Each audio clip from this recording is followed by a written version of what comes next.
Olá! Já parou para pensar no que realmente acontece quando se escreve uma linha de código? É quase como enviar uma mensagem para outro universo e esperar que ele entenda. Hoje a gente vai seguir o rastro dessa mensagem. Vamos desvendar a jornada incrível de uma única linha de código e ver como uma máquina transforma um simples texto em algo que ela consegue de fato executar. Para a gente mergulhar a fundo nisso, vamos pegar um exemplo bem concreto. Olha só essa linha, var a igual a x vezes 10. À primeira vista parece super simples, né? Mas para o computador isso aqui é um quebra-cabeça. Como ele sabe que var é um comando, ou que o sinal de igual significa guarde esse valor? E mais, que ele precisa multiplicar o x por 10 antes de guardar? Pois é exatamente esse mistério que a gente começa a resolver agora. Bom, para começar essa viagem, o primeiro passo é ter uma visão geral do caminho. O nosso código-fonte, o texto que a gente escreve, precisa ser traduzido para a linguagem que a máquina entende, o famoso código binário. E para fazer essa tradução, existem basicamente dois grandes caminhos. De um lado, a gente tem o interpretador. Pensa nele como um tradutor simultâneo numa conferência. Ele lê uma linha, traduz, executa e aí vai para a próxima. Do outro lado, temos o compilador, que é o nosso foco hoje. Ele é mais como um tradutor literário. Lê o livro inteiro, traduz tudo de uma vez e só depois entrega a obra completa. Geralmente isso faz com que o programa final rode muito, mas muito mais rápido.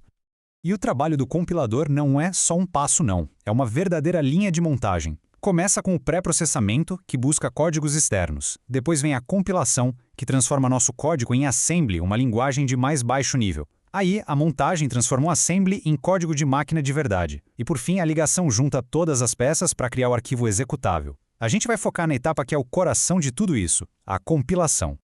Então, bora mergulhar na primeira fase da compilação.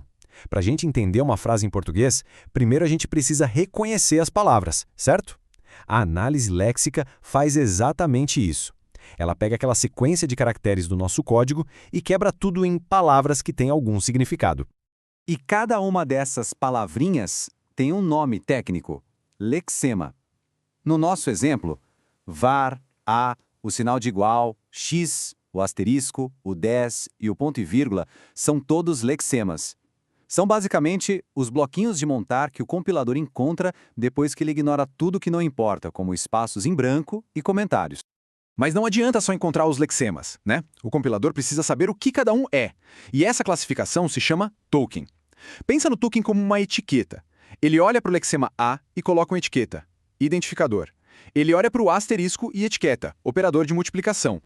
E olha só o resultado final da análise léxica. A nossa linha de código, que antes era só um monte de texto, agora virou essa lista super organizada de tokens. O analisador léxico varreu o código e entregou isso. Essa lista é a matéria-prima, o ingrediente principal para a próxima fase do processo. Ok? Então já temos as palavras, que são os tokens. O próximo passo é a análise sintática. Imagina que ela é tipo um professor de gramática bem rigoroso. Ela pega essa lista de tokens e vai checar se eles formam uma frase válida, se a ordem faz sentido de acordo com as regras da linguagem. E acredite, aqui a ordem importa, e muito. Agora, uma pergunta interessante. Por que usar ferramentas diferentes para cada fase? É que a análise léxica usa expressões regulares, que são ótimas para achar padrões simples, como isto é um número ou isto é um nome de variável. Mas para entender coisas complexas, tipo parênteses dentro de outros parênteses, elas não dão conta. É aí que entra a artilharia pesada, as gramáticas livres de contexto. Esse nome, gramática livre de contexto, pode parecer complicado, mas a ideia por trás se baseia em 4 coisas bem simples. A gente tem os terminais, que são os próprios tokens, os tijolos na nossa construção. Temos os não terminais, que são conceitos abstratos, como expressão ou declaração. As produções são as regras do jogo, dizendo como combinar tudo. E o símbolo inicial é só o ponto de partida. E por que o nome livre de contexto? Porque é exatamente isso que ela é. A regra não quer nem saber o que vem antes ou depois. Se a gramática diz que uma expressão pode ser um identificador, essa regra vale em qualquer lugar, não importa o contexto ao redor. É uma regra universal dentro daquela linguagem.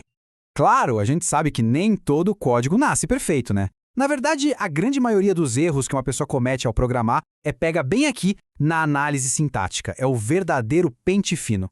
Então vamos ver como o compilador lida com os nossos deslizes. A lista de erros possíveis é enorme, mas existem os clássicos. Quem nunca?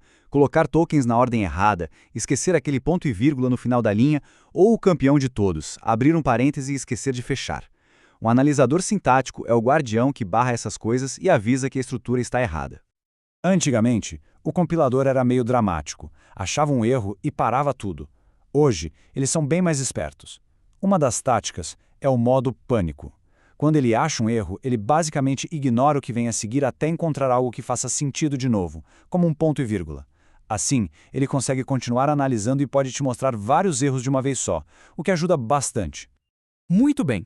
Depois que o analisador sintático verificou que a sequência de tokens obedece à gramática, ele tem uma última missão super importante. Ele não diz apenas, ok, seu código passou. Não, ele vai além. Ele constrói a planta baixa do código. E essa planta baixa é a árvore de derivação, ou, como é mais conhecida, a árvore sintática. Ela é o mapa estrutural do código. Ela não mostra só quais são as peças, mas como elas se encaixam, qual a hierarquia entre elas. Essa árvore é fundamental, porque é com base nela que as próximas fases do compilador vão finalmente entender a lógica do que foi escrito. Então, como é que isso funciona na prática? Vamos pegar uma nova expressão, x vezes a mais 10. O analisador léxico nos entregou essa fila de tokens um atrás do outro. O grande desafio da análise sintática agora é pegar essa lista reta e transformar numa estrutura que tem hierarquia, que tem significado. A análise começa pelo todo. Olhando a expressão, qual é a operação principal? A última que vai ser executada. Por causa dos parênteses, é a multiplicação. Então, ela vai para o topo da nossa árvore, para a raiz. De um lado, ela se conecta com o x, e do outro com tudo que está dentro dos parênteses. E pronto, tá aí a nossa árvore completa. O mais legal é ver como a hierarquia dela reflete perfeitamente a ordem das operações. A soma de A com 10 é um galho separado, que precisa ser resolvido primeiro para só depois o resultado subir e ser usado na multiplicação. Aquela lista de tokens sem vida agora virou uma estrutura com lógica. A sintaxe está correta. Mas, e aqui vem a grande questão. A árvore diz que a gramática está perfeita, a estrutura está certa. Mas e se o x for um texto e o a for, sei lá, um arquivo de áudio? A gente pode multiplicar essas coisas? A análise sintática não faz a menor ideia. Verificar se o código, além de bem escrito, também faz sentido lógico? Bom, essa é a tarefa da próxima grande fase, a análise semântica. Mas isso já é papo para outra hora.